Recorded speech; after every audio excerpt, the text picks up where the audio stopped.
The ocean is the natural environment and field of operation for maritime nations the world over.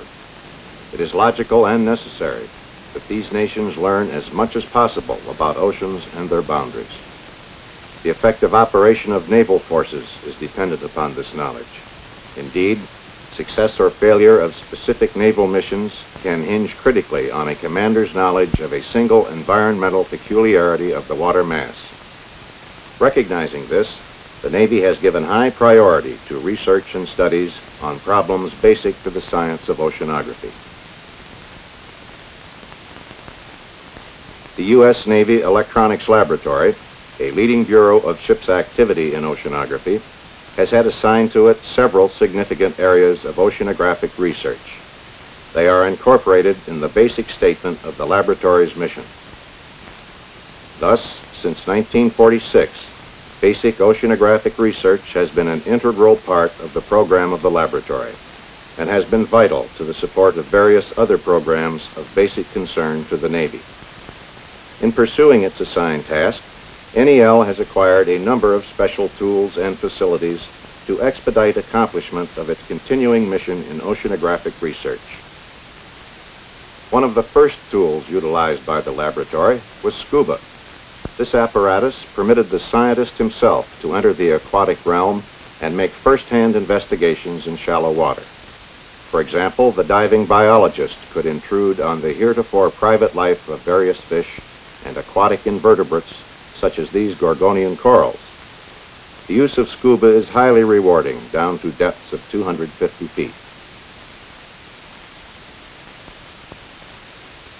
Recognizing the significance of information to be gleaned from shallow water studies, but realizing the expense of operating seagoing vessels for this purpose, NEL devised and constructed a permanent oceanographic tower in 60 feet of water off Mission Beach, San Diego. This tower permits taking a wide variety of continuous measurements, which otherwise would require a vessel anchored in shallow water. Observations can be made 24 hours a day, month in and month out, with relative ease and economy. The Bathyscaphe Trieste is another special scientific facility used by NEL. Following its acquisition in 1957 and arrival at San Diego, laboratory scientists initiated a program of seafloor and midwater investigations which utilized the deep diving capability of the Bathyscaphe. This permitted in situ, or on the spot, observations and measurements by investigators in the fields of physical oceanography, seafloor geology, marine biology, and underwater acoustics. The Trieste is especially constructed to operate at very great depths.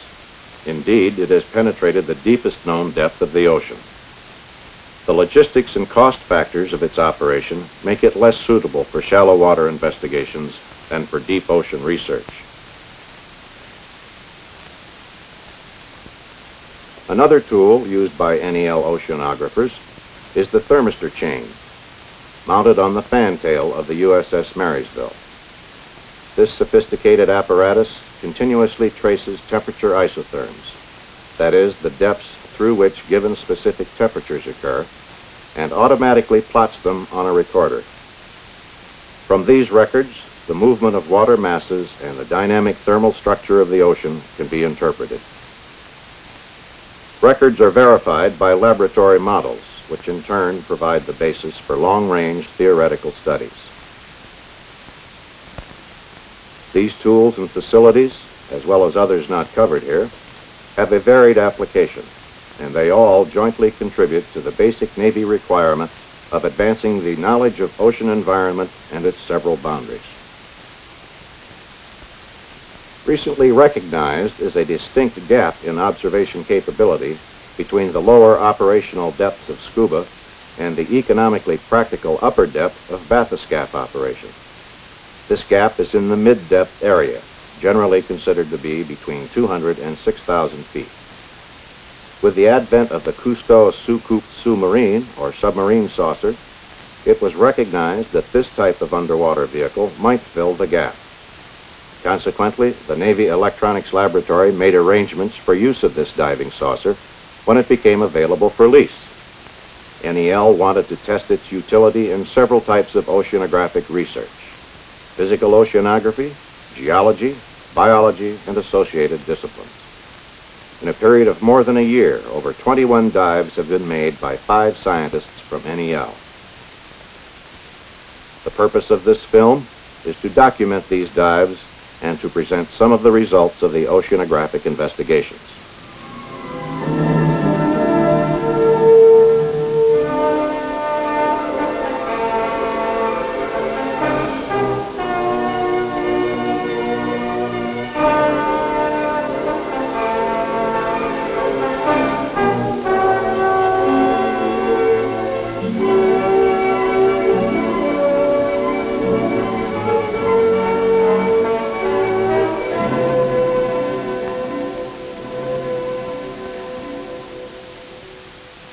Successful operation of the present Navy Electronics Laboratory Oceanographic Research Tower requires the best possible knowledge of the marine environment seaward of the tower site.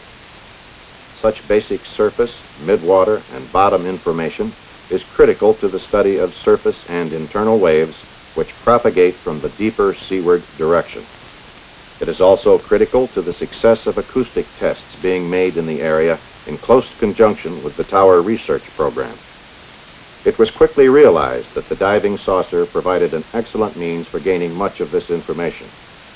Therefore, one of the early dives of the saucer was made by physical oceanographer Eugene C. Lafond. The saucer submerged immediately seaward from the tower and proceeded westerly toward deeper water. There were 2 objectives. First, to extend geographically the environmental inventory of various physical, geological, and biological features which exist around the tower. And secondly, to gain information for the installation of future structures to be used in conjunction with the present tower. Immediate scientific targets were the distribution of water temperature, turbidity, and bottom currents, and visual sampling of bottom microtopography, geologic features, and benthonic faunal populations. The dive was closely coordinated with a series of measurements taken simultaneously from the tower.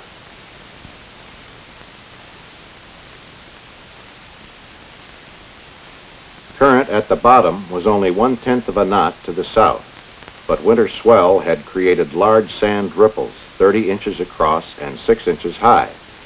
These ripples were scalloped and irregularly eroded with furrows along their crests.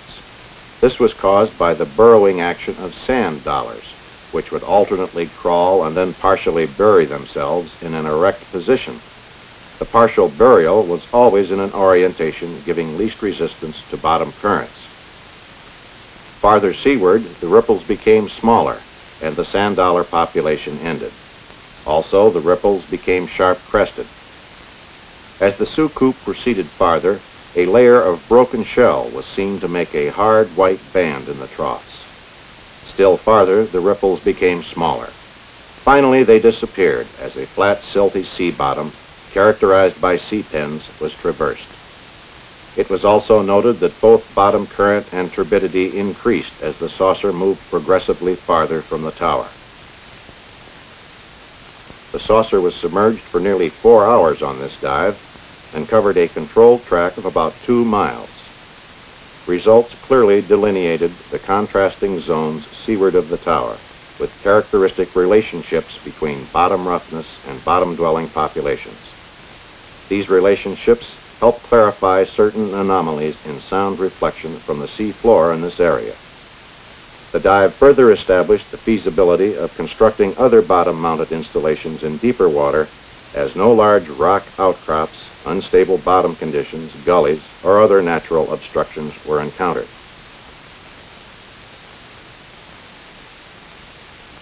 Some 60 nautical miles north of San Diego, off the coastal town of San Clemente, marine geologists from NEL have been investigating unusual geologic seafloor features for many years. Since 1959, offshore explorations have been made with precise electronic position control. Use is made of shore-based beacon stations which respond to electronic commands from the ship. The results are electronically and mechanically plotted on a chart of the area. This permits the ship to know its location exactly and to reoccupy positions previously studied. In some of his earlier work, marine geologist Edwin Buffington developed theories about the origin of gullies on the sea floor and about the stability of sea floor slopes. Effort was concentrated on the gullies because they provided a localized site for geological events which control the distribution of sediment. This is especially important in predicting sedimentary conditions in the deep sea and their effect on long-range sound transmission. The diving saucer provided an exceptional opportunity to examine firsthand the features and processes which had been interpreted from echo-sounding records and samples. Proceeding to a spot especially chosen from previous records and located with the navigation system, the geologist selected a dive site. The bottom was checked with the echo sounder and the descent position buoyed. Scientist and pilot carefully planned the dive. In the first dive, the saucer descends the wall of one of the sea gullies and checks for rock outcrops which are expected from the seismic profiling records.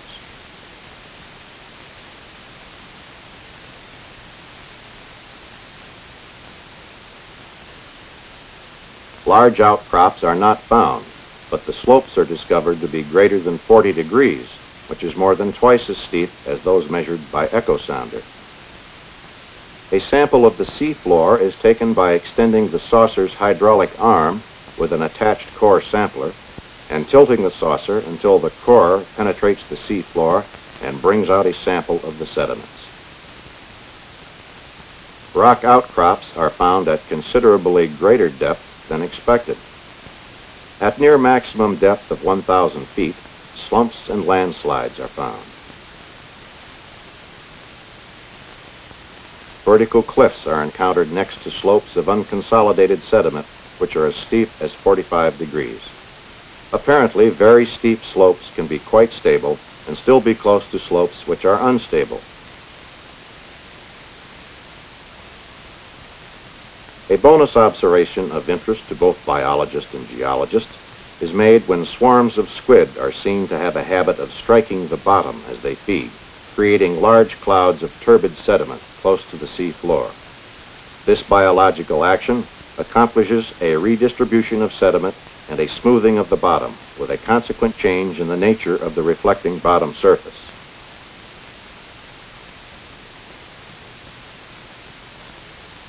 The dives at San Clemente corroborated the conclusion of original studies which bore on the origin of the gullies and their relations to slumping and slope failure. The observations also gave considerable encouragement to the observers for continuing work and seafloor observations in this area with the promise of finding more productive information.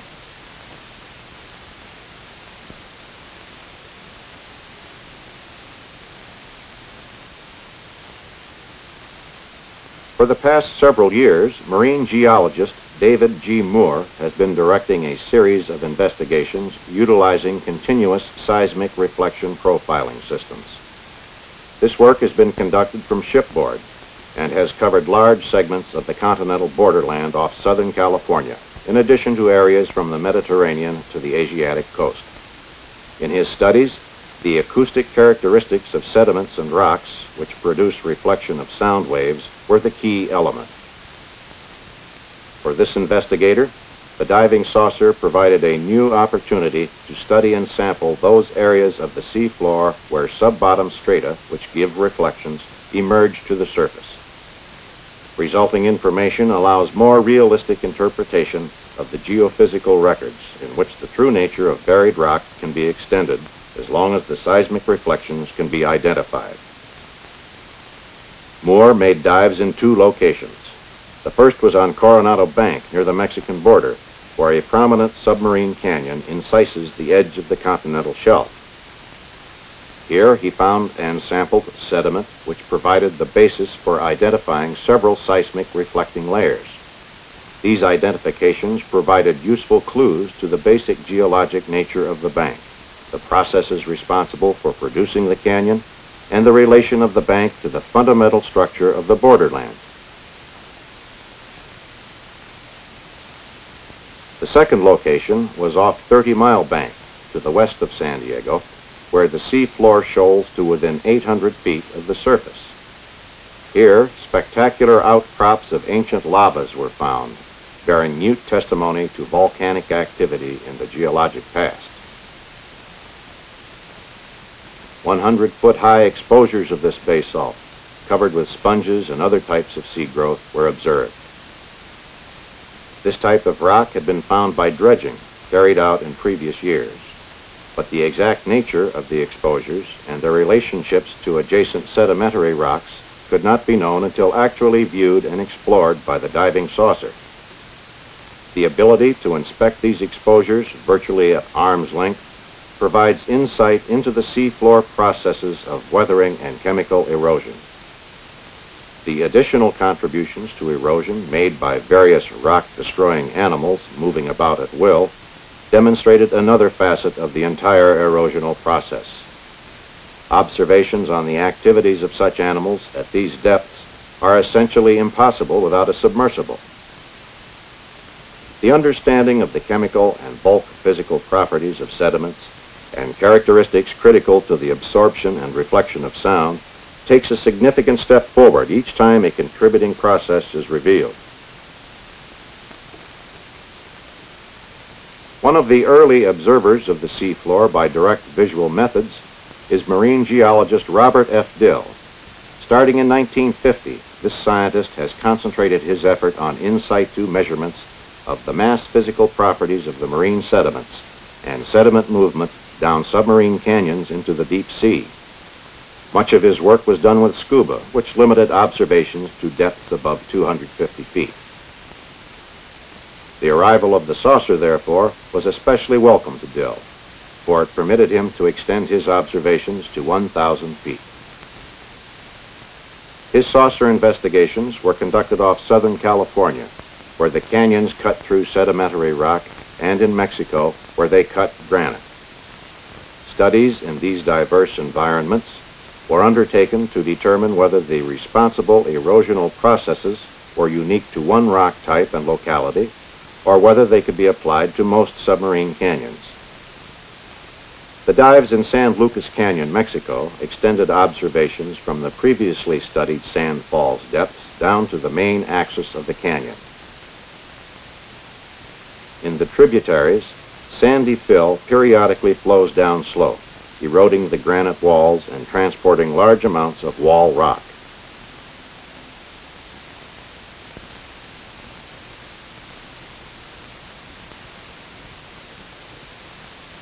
Saucer observations showed that below the sandfall area, in 950 feet of water, angular blocks of freshly broken granite, as large as 10 feet, rested on or were partially buried in the sand fill. Large ripple marks and scour depressions below the sandfall area indicated that the bottom had been subjected to currents of up to half a knot. Recent instability was also suggested by these cobbles, carried down canyon by progressive slumps to a depth of 1,000 feet.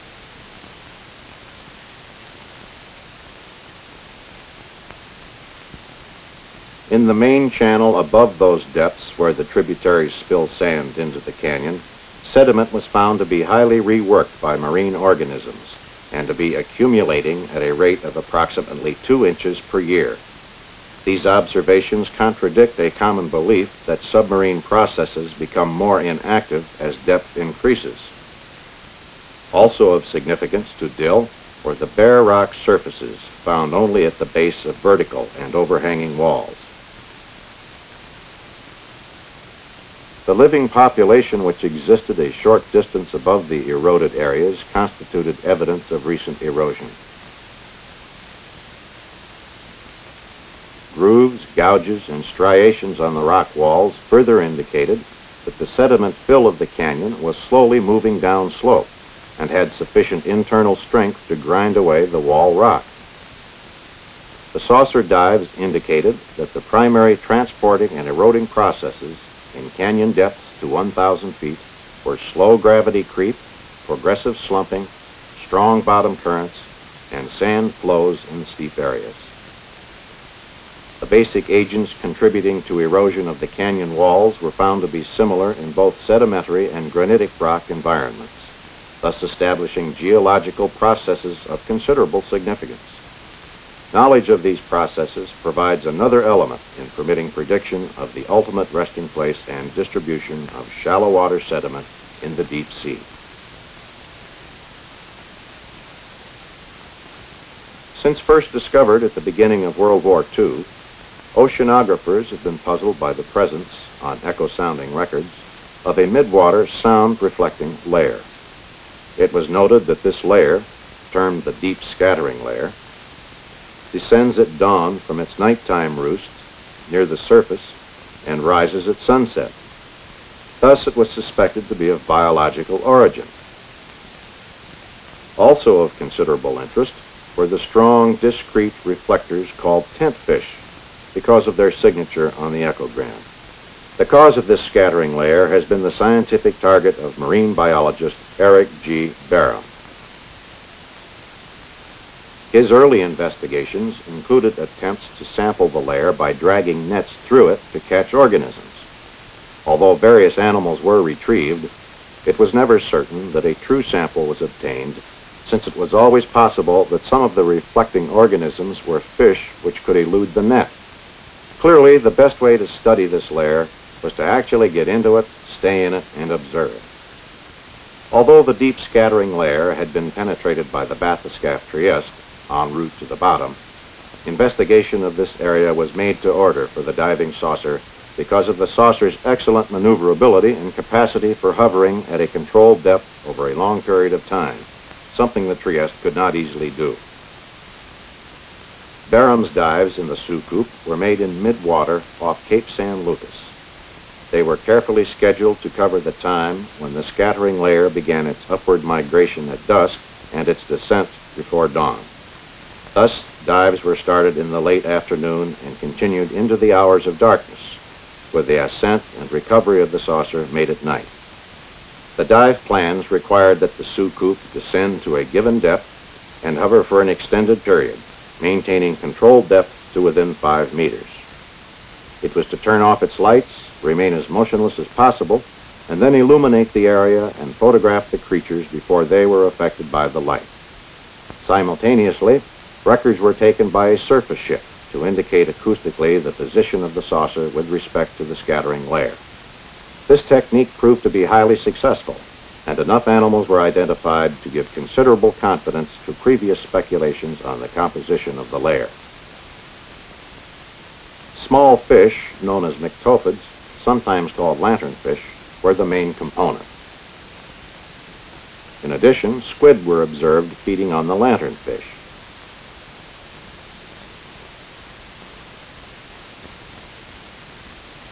A second component of the scattering layer was found to be Physonect siphonophores, similar to this large jellyfish-like colony.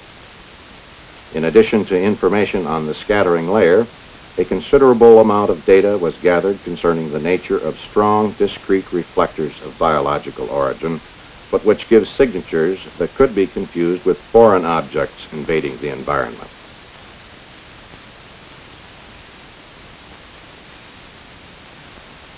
An interesting incidental observation during these dives was the discovery of a possible new form of flounder, temporarily named Sally Rand, for obvious reasons.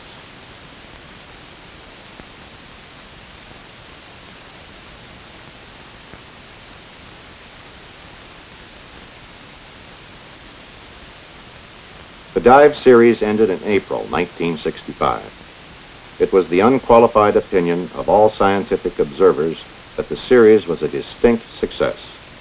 It was also concluded that mid-depth submersibles were extremely useful in making physical, oceanographic, geologic, and biologic investigations. In addition to the 21 dives made by NEL oceanographers, investigations were made with Navy Electronics Lab installed equipment during dives when an NEL scientist could not be the observer. Underwater electromagnetic propagation was investigated in this manner. When operating in foreign waters, the laboratory extended the courtesy of participation in the diving program to foreign scientists. the director of the Geological Institute of Mexico at the University of Mexico, Dr. Guillermo T. Solis, made a dive off Cape San Lucas, which was especially interesting and profitable. Cooperative use was made of the observations and the gathered data. New research mid-depth submersibles with extended capability in submergence time, distance, and speed are continually being developed. New equipment and systems to take advantage of these capabilities are being planned for a future assault on scientific problems which could not even be considered a few years ago. Scientists of the Marine Environment Division of the Naval Electronics Laboratory anticipate greater accomplishments as the depth barriers for underwater observations are steadily pushed back. Routine examination of the sea floor and of the ocean mid-depths will then become a reality rather than just a dream.